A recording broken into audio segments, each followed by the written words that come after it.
اسلامیک ماډل سکول یقینا بنیاد یې ډېر زوړ ایښودی شوی دی.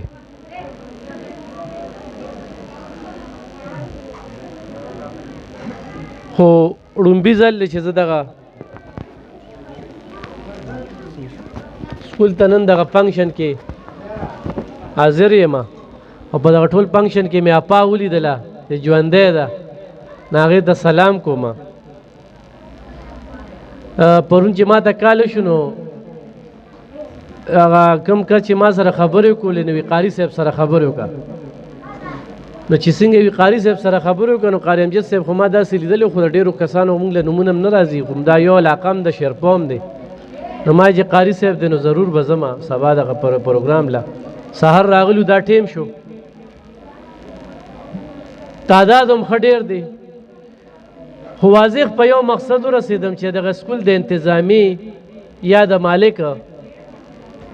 هرګز دا سوچ نه دی چې پیسې وګټم. دا یو خبره مې په دې سکول کې محسوسه کړه چې د پیسو سوچ یې نه دی کې نن دا کم فنکشن چې کم دی ډېر په سادګۍ سره ډېرې زیاتې کمې دي پکې، ډېرې زیاتې کمې دي پکې. پرنسپل صاحب به زما دا خبرې په زړه نه اخلي، خو راتلونکي وخت کې دغه کمې کوتاهۍ دغه کمزورۍ لکه چې یو ماشوم راځي هغه د پاڼې نه تقریر کوي نو دا زه دغه استاذ کمزوري ګڼم چې د هغه شان خواري نه ده کړی. بل دا فنکشن زه داسې ګورم چې دا پرون سهار را جوړ شوی دی نن ختمیږي. نو پرنسپل صاحب وجه دغه ده چې یو خو هغه ډېر زیات دینداره مخلصه انسان دی، خو دې سره سره دا وخت جدید دی، دا دور جدید دی، کمپیوټرایز دور دی. نو لږ شانتې دا کم سټاف چې دی نو دوی له به لږه موقع ورکې. ما دغه استادان ما سره خوا کې ناست نو ما یې تاسو چېرته فنکشن له تللی سکولونو کې خو ډېر فنکشن یې کتلي هم دي نه هم دي کتلي ناست یې پکې، ولې چې دا زموږ د کلي علاقې شناخت دی. او دا په کوم ځای کې چې سکول دی نو دی خوا یو کڼې اور دی، بل خوا شیخ مناف کلی دی، دې کې ډېر زیات ایجوکیټډ خلک دي، بیا بادر خان کلی دی. نو صرف چې دا درې کلي موږ له د اسلامیک ماډل سکول کور کوي نو موږ له مستقبل کې ډېر ښه وګړي راکولی شي. او بیا پکې چې د ظهیر صاحب زړه م ګټلی دی چې اسسټنټ ډایرکټر دی او د هغه بچي دلته کې سبق وایي. نو ما په سټیج هم کتل چې د هغه زوی بچو دغه لوریانو چې کوم دی درې څلور ټم پکې د هغوی وو او هغوی پکې ښکلی یو پرفارمنس وکړو. نو دا زموږ شناخت دی. زه چې کله د دې بنیاد کېښودی شو نو هغه ټیم کې دلته سکولونه ډېر کم وو، خو دغه سرې کپړې به موږ لیدې او دا مخه به بلکل ډکه وه، تعداد ډېر زیات و. خو ما د پرنسپل صاحب ووي چې دې کې موږ اکثریت ماشومان چې کم دی یتیمان بې اسرا بې سهارا بغیر پیسه او هغه دغه ماشومانو د جامو نه د کپړو نه د انداز نه پته لګي چې ټول د خوارکهو بچي دي یا یتیمان دي. نو الله سره تجارت کوي او نوم یې هم داسې دی چې اسلامیک ماډل سکول. نو دغه نوم په تناظر کې چې دا کم ماشومان پکې راځي خو په ادارو باندې په تنخواګانو باندې په پیسو په دغه په دې پیسې لګي دي نه بغیر شل کېږي نه. ولې چې دلته کې 2000 15,000 8,000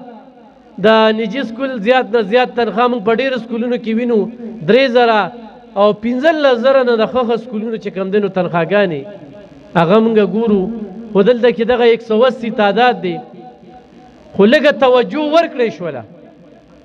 نو دا 400 تم رسیدی شي، دا 500 تم رسیدی شي. او زه پرنسپل صاحب د خپل تعاون دا یقین در کوم چې کلم داسې فنکشن کوي یو ورځ مخکې په دې باندې یو میټینګ پکار دی، موږ راغواړه موږ به ورته حاضرېږو، پریکاس کې به د خپل دغه درکوو او لږ چینجز به راولو، لږ دې ماحول سره به ځان بدلو. څنګه چې تاسو تفسیر ترجمه دې ماشوم ته ورکوئ نو دا یو ډېره بهتره خبره ده. ښه پیس چې به کېده اب هغه ټیم کې کېده چې په هغه ټیم کې به لیک پړ نو پړه کې به قرآن مجید چې کم دی نو کېښودی شو. اوس وخت دا دی چې موږ د دین نه ډېر لرې موږ سره زده کړه نشته نالج را سره نشته پرون زموږ په شرپو کې یو دستوره کېده د قیرت قاریان راغلو د مصر او تنزانیا نه منګه قیرت اورېدو د زړه په جذبه مو اورېدو د وجود به م بغنېده خو پیدو پې نه چې عربي ده وایي څه نو په دغه اسلامیک ماډل سکول کې دا یو مهمه خبره ده چې دلته کې عملی کار ښیي چې مونځ به زه څنګه کوم الله ته به زه څنګه ودرېږم فرض څو دي سنت څو دي چا سره به څنګه ملاویږي اخلاق څنګه دي او موږ ته د دې ضرورت دی خو موږ ګیله کوو چې یاره پلار سکول ته نه راځي پلار د بچي تپوس نه کوي نو پلار دی موجوده وخت په داسې څپېړو والی دی چې هغه سهار وځي او ماسخوتن ستړی ستومانه کور ته راشي نو هغه ته ګناه نشته چې د زمینه تپوس وکړي چې بچیه تا ته نن په سکول کې څه ښودلی دي هغه په 400 روپۍ کیلو غوړي څنګه واخلي هغه په 1500 روپۍ بوجۍ وړه څنګه واخلي نه هغه ټوله ذمواري په دغه استاد یو ایکسټرا برډن په دې باندې پرېوتی دی همدا ماشومان اسلامیک ماډل سکول نه چې یو ماشوم سبا زمونږ د مستقبل څنګه چې ظهیر صاحب خبره وکړه چې زمونږ په دغه کڼېور کې ډېر ایجوکیټډ خلک دي ډېر زیات ډېر په سرکاري جاب باندې دي خو نوم څوک چې نن ظهیر صاحب اسسټنټ ډایرکټر دی نن جج ولګېده نن چې کوم دی نو ایس یو لګېده دا زموږ دپاره د فخر خبره ده دې ځای دپاره ما خپل ځاني نن په دې سټیج ولاړې ما په سیکل اخبار خرڅو ما به په دې لار باندې پیدل آیسکریم وګاډې بوته ما به د شکورو د علاقې ته په سیکل اخبار وړه نو چا به اخبار نه پیژنده خو بچو دا وخت ډېر زیات قیمتي دی دا وخت بیا نه راځي دا ټیمپیس چې ټک ټک کوي نو داسې وړي په دې شرپو سکول کې هم سبق ویلی داسې وخت راغی چې 12 داخله هم نه شوه کولی نول خان صاحب زموږ یو پروفیسر و هغه د پښتو نوټس لیکل هغه به یې ما له راکول هغې نه ما پروډوسټیټ کول او ما په سټوډنټانو باندې خرڅول نن په دې سټیج ولاړم زما پړه سارمان نشته ښه چې دا وي دا وي دا وي د 400 کې چې دا څومره نجي ادارې دي د ډېرو زما په لاسو بنیاد ایښودی شوي دي او ډېرو زه چیف ګیسټ یم د خپل ځان دپاره فخر ګڼم خو کوشش مې دا کړی دی چې د خلکو خدمت وکړم په دې 400 کې به داسې ګراونډ نه وي چې زما په نوم به ټورنمنټ نه وي وتلی خلک مړ چې د هغې په یاد کې وځي زما ماضي هغه دی خو زما وګوره په دې 400 کې الحمدلله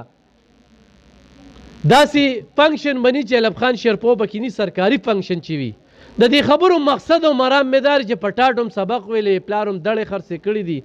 دا تعلیم یو هنر دی دا د خرګې زده نه و چې ما ته به نوکري میلو شي او خو میلو به نه شي بل دا تعلیم کې غریبي چې کومه ده غواړي دا رکاوټ نه جوړېږي یو سړی وایي چې زه غریب یم او دا نو ما زما زر ته خپل غربت خیم که نه چې زه د کم ځای نه کم ځای ته خو هنر دا راته پته نه و چې زه به علب خان شرپو جوړېږم له 100 کسه به مې خوښوي چې 90% مې په دې 400 کې خلک نه خوښوي خو هغه ډېرې زرداد دی خو نسته ده خو شب قدر دی نو په هغه ورځ زه برملا ویم چې ما به صحافت پرېښي دا او خویان دی میان دی نو دا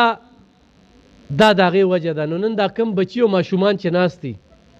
د زموږ د ورور چې کومه خبره وکړله او زه قاري صاحب ته هم دا ویم چې ورکه جینکو له موقع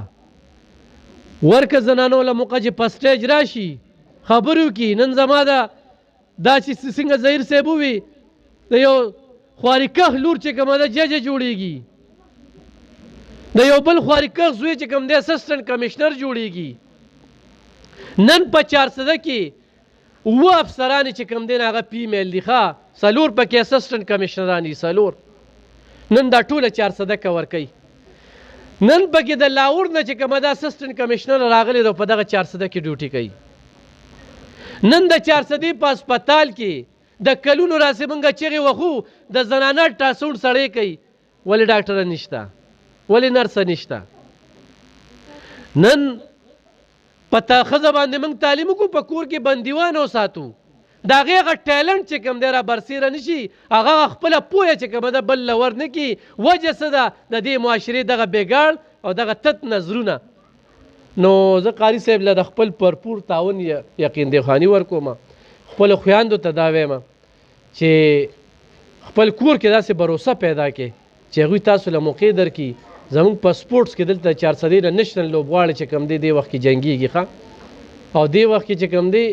نېشنل لوبغاړي چې کوم دی بهر ملکونو ته روان دي، د عبدالولي خان سپورټس کمپلیکس ته راځي. نو زه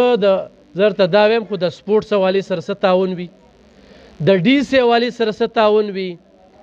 د ایم پی ای ایم این ای حوالې سره څه تعاون وي. تا ما ته شروع کړي وي چې دې کسانو ته مې ویلو او خو نن نو راغلی. زه د تحصیل ناظم هم مننه کوم چې تاسو له راغې، خو نو راغلی بیا زما د تقریر عنوان بل شانتې و چې بیا ما دغې خلکو ته وی چېره تاسو له یو سړی دعوت درکړي غریب سکول ته نه ځئ، صرف هغه سکولونو ته ځئ چې بلډینګونه یې غټ وي، بار شیشې لګولې وي، بهر یې شوشه وي. د دې سکول د بهر نه شوشه نشته خو دننه یې شوشه شته. خو انشاءالله په دې به کینو لږ نور چینجز به هم کوو، یو د علاقه کې به د خلکو له نورې موقع هم ورکوو. زه ډېره زیاته مننه کوم، په اړه مې دغه خبرې وې، ما وې چې وې کم ډېرې خبرې مې نور هم پړې دي چې وې کم در سره. خو دغه شعر ویم چې پرې کړې ښه ده دغه ژبه په چاړه د قصاب، حقه خبره چې د زور مخکې کولی نه شي. ډېره مننه.